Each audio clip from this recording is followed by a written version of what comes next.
Bismillahirrahmanirrahim. Assalamualaikum warahmatullahi wabarakatuh. Perkenalkan, nama saya Ulul Amri dari Universitas Pancasakti Bekasi. Saya ingin memaparkan tentang perencanaan pembelajaran untuk tugas UAS. Pengertian perencanaan dalam konteks pembelajaran.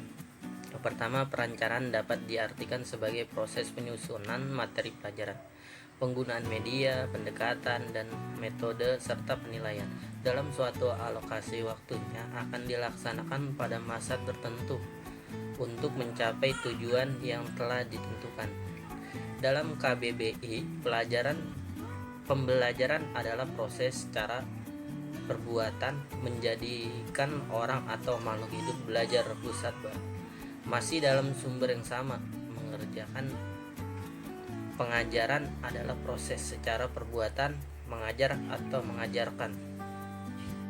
Pengertian perencanaan pembelajaran. Perencanaan pembelajaran adalah apa yang akan dikerjakan guru dan siswa di dalam kelas dan di luar kelas. Perencanaan pembelajaran adalah proyeksikan tindakan apa yang akan dilaksanakan dalam suatu pembelajaran. Fungsi perencanaan pembelajaran. Umar Hamalik tahun 2001 memberikan guru pembenahan yang lebih jelas tentang tujuan pendidikan sekolah dan hubungan dengan pembelajaran untuk mencapai tujuan itu. Membantu guru memperjelas pemikiran tentang sumbangan pembelajarannya terhadap tujuan pendidikan.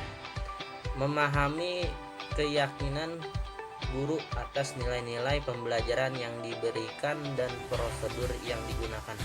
Membantu guru dalam mengenal kebutuhan siswa, minat siswa, dan mendorong motivasi siswa.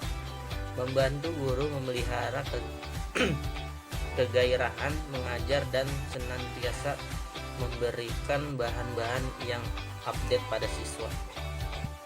Manfaat perencanaan pembelajaran. Terdapat beberapa manfaat perencanaan pembelajaran dalam proses pembelajaran, yaitu sebagai petunjuk arah kegiatan dalam masa mencapai tujuan. 2. Sebagai pola dasar dalam mengatur tugas dan wewenang bagi setiap unsur yang terlibat dalam kegiatan. Sebagai pedoman. 3. Bagi setiap unsur, baik unsur guru maupun unsur murid. Sebagai setiap diketahui ketetapan dan kelembatan kerja untuk bahan penyusunan data agar terjadi keseimbangan untuk menghemat waktu, tenaga, atlet atau biaya. Selanjutnya, konsep perencanaan pembelajaran. Konsep perencanaan pengajaran dapat dilihat dari berbagai sudut pandang, yaitu yang pertama, perencanaan pengajaran sebagai teknologi. Yang kedua, perencanaan pengajaran sebagai suatu sistem. Ketiga, perencanaan pengajaran sebagai sebuah. Keempat, perencanaan pengajaran sebagai sains.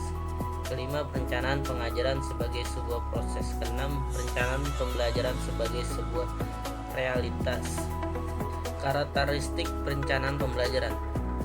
Signifikansi adalah bermakna agar proses pembelajaran berjalan efektif dan efisien, relevan, sesuai internal, sesuai dengan kurikulum yang berlaku, STM normal, sesuai dengan kebutuhan siswa.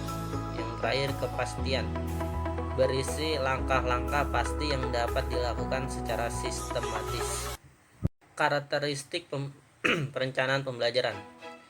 Dapat stabilitas, lentur dan tidak kaku, dapat diimplementasikan dalam berbagai keadaan dan berbagai kondisi. Selanjutnya, kesederhanaan. Sederhana, mudah diterjemahkan dan mudah diimplementasikan. Yang terakhir, produktif. Daya amal yang kuat.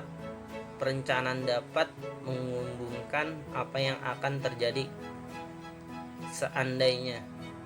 Sekian penjelasan dari saya, kurang lebihnya mohon maaf. Wassalamualaikum warahmatullahi wabarakatuh.